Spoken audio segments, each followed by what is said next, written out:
When we use the word value, we're usually trying to describe something's worth, importance, or usefulness to us.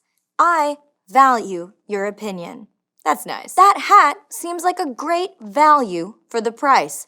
Cha-ching. He had nothing of value to say and completely talked over the professor the whole time. Rude. And when it comes to entrepreneurship, value is everything.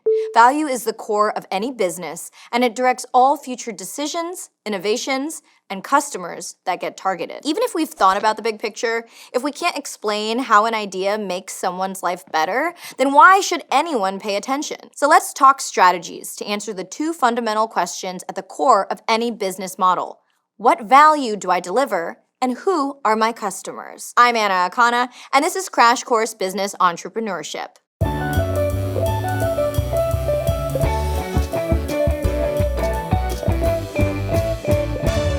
Sometimes business jargon can seem confusing, but here's the trick. The words usually have pretty literal meanings. Since value means worth, a value proposition is the worth that you offer to your customers.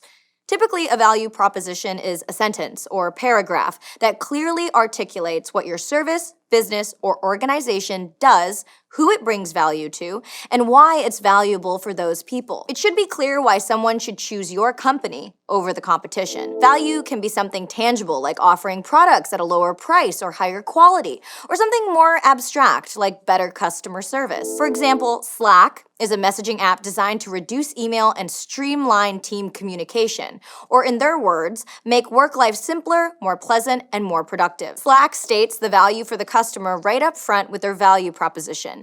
Be more productive at work with less effort. Without thinking about value, we risk developing something that customers don't need or want. Cheetos lip balm, anyone? No takers? Are you sure? All right. And don't get me wrong, creating a value proposition can seem daunting. We have to be confident in ourselves and the work that we've done to develop our ideas. So, what are you worth? Excuse me? What are you worth? Like, what's your value? Why should people care about you and your work? I guess I tell stories with my art that help people find meaning and feel less alone, but also, how do you even judge the value of a movie or a song or a YouTube video or any art, you know? When we write a value proposition, we have to think about two main things.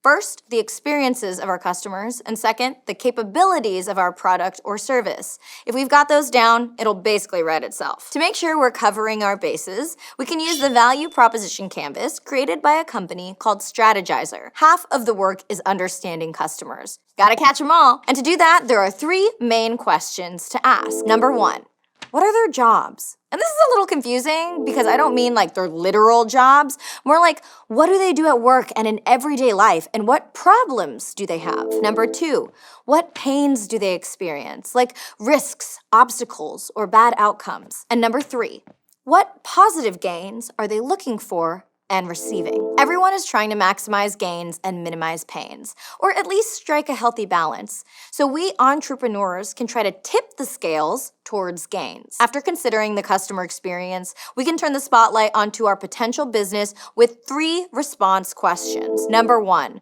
what products and services are we offering customers to help them complete jobs? Number two, is what we're offering a pain reliever that cuts out risks, obstacles, and bad outcomes? And number three, better yet, is what we're offering a gain creator? Together, customers and products help us define our value. So let's get down to the nitty-gritty details of writing a value proposition, shall we? In order to figure out the jobs, pains, and gains of our customers, we have to find them and get nosy about their lives. But try to keep it professional. This is entrepreneurship. Leave your Facebook stalking skills out of it. Some might call this research finding your target market, the people most likely to buy from you. There are lots of ways to connect with potential customers, but industry favorites include interviewing them one-on-one, holding focus groups, or conducting surveys, either in person or through an online service like SurveyMonkey. Remember, the goal is to learn from potential customers to turn your idea into a top-notch solution to a problem, whether you're working on spill-proof takeout containers or more affordable childcare.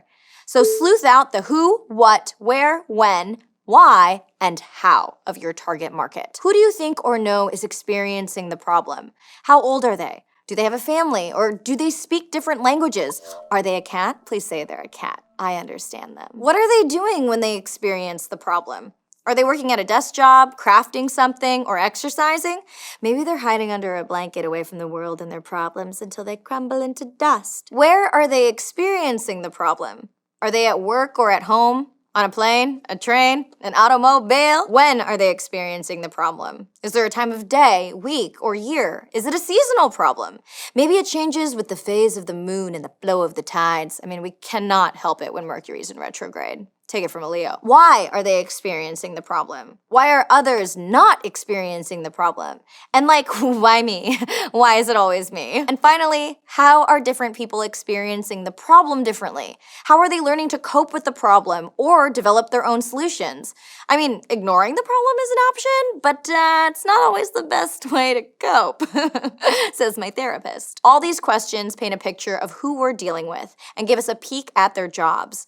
And when we're dealing with value propositions, customer jobs can be functional, social, or emotional. Functional jobs are what we traditionally recognize as work that pays the bills. A big mistake when writing a value proposition is only focusing on the functional jobs of our customers. But customers feel social obligations to look good or support their community. And emotional jobs are all the work we put in to grow as humans. The ultimate goal of understanding customer jobs is to get in their heads. What they do illuminates what they value or what they'd like to value. Entrepreneurs want to change the status quo.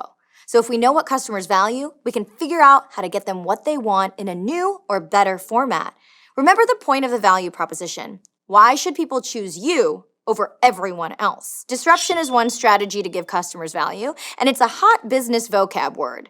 Instead of challenging existing markets and trying to make our ideas stand out in a field of others, why not create a new market, often called a blue ocean? So our idea is like a seed sprouting a whole new garden. Here, we're not talking about value that comes from lower prices or faster delivery. We're talking about letting customers achieve the same jobs in a totally new format. Like once upon a time, radio was the cream of the crop for media in everyone's home. Radio listeners had two needs. One, to be entertained, and two, to stay informed. And radio met those needs by broadcasting different programs, from music to dramatic theater to news. Then along came television, a new disruptive media format that entertained and informed people. Because TV achieved similar customer needs in a fresh way, TV entrepreneurs didn't have to compete within the world of radio. They built their own world, created new value, and maybe even found new customers who weren't interested in radio at all. Of course, we know jobs don't come without pains. We're all human. The struggle is real. So when we think about our customers, we need to consider what risks or annoyances are getting in their way. If we can address those pains, that means we'll create better business with more value. If a customer's job is applying to college, some pains could be the clunky admissions website from 2002, application fees and tuition costs, a lack of family support, or the trade-off between working to earn money and shelling out money for another degree. And customers wouldn't do jobs at all without gains, which tells us what they need or want to experience before or after a job. Sticking with that college application example, the gains might be better career prospects, a higher salary after graduation, exposure to new thoughts and ideas, a fresh start, or new friends. Now that we've researched our potential customers, we've filled out half of our value proposition canvas. Or you can sort all that knowledge with one of those conspiracy investigation walls with push pins and multiple colors of string and newspaper clippings. You do you. I mean, it's your value proposition. Using all this info, we can prune our big entrepreneurial idea to make sure that our products and services are truly alleviating pains, creating gains, and adding value to people's lives. Once we've done this, our value proposition will be flourishing. To see how, let's go to the thought bubble. Stitch Fix is a personal styling service that sends clothes and accessories to people. It has customers all across the US and soon across the UK. Those customers have many jobs to do, but an obvious one is shop for clothes. Let's think of Stitch Fix customers as busy, technology-savvy people ages 25 to 50 living in the US, of all genders and working across all fields. And they've been willing to consistently spend some money on fashion. They might be pained by lots of things, like no time as they try to juggle work and family, a limited budget, living far from clothing stores, or having no idea what their body type is. pear, apple, pineapple, I don't know. After exploring their target market, Stitch Fix offers pain relievers like a mobile app for convenience, different packages for different budgets, doorstep delivery, an easy return system, and personally styled wardrobes for different body types. Now, these customers might shop for clothes because they want gains of looking good and feeling confident in and out of the workplace. So Stitch Fix wants to deliver that gain. But they also create new gains using technology like their surveys for measurements and preferences, algorithms, and personal stylists to help their customers feel good about the clothes they get and save time by not wandering around a mall. Combining all this information, Stitch Fix came up with the elegant value proposition. We save our clients time by doing the shopping. If we were to get a little more detailed for them, we might say Stitch Fix leverages technology to save working clients time by using personalized measurements, preferences, and stylists to shop for clothes, which are delivered straight to their door. Thanks, Thought Bubble. After all this thinking and research, our value proposition is donezo. So when you're asked, what are you worth? Squish down the panic because you've put in the work and you can show them what you've got. So, what are you worth? My audience values entertainment and authentic connection, so I use writing, acting, motion graphics, and music to tell stories that make people feel less alone and highlight the complexities of the human experience. Today, we learned about value and how customer-driven thinking can help us show off what our business has to offer. By understanding customer jobs, pains, and gains, we can make sure our products and services alleviate pains or create gains. And then boom! We have a value proposition, a statement basically saying why we're better than everybody else. Next time, we'll target the competition. Well, not target them like in target practice, but we will talk about how to figure out who you're competing with in this entrepreneurship arena and what can be learned from observing them.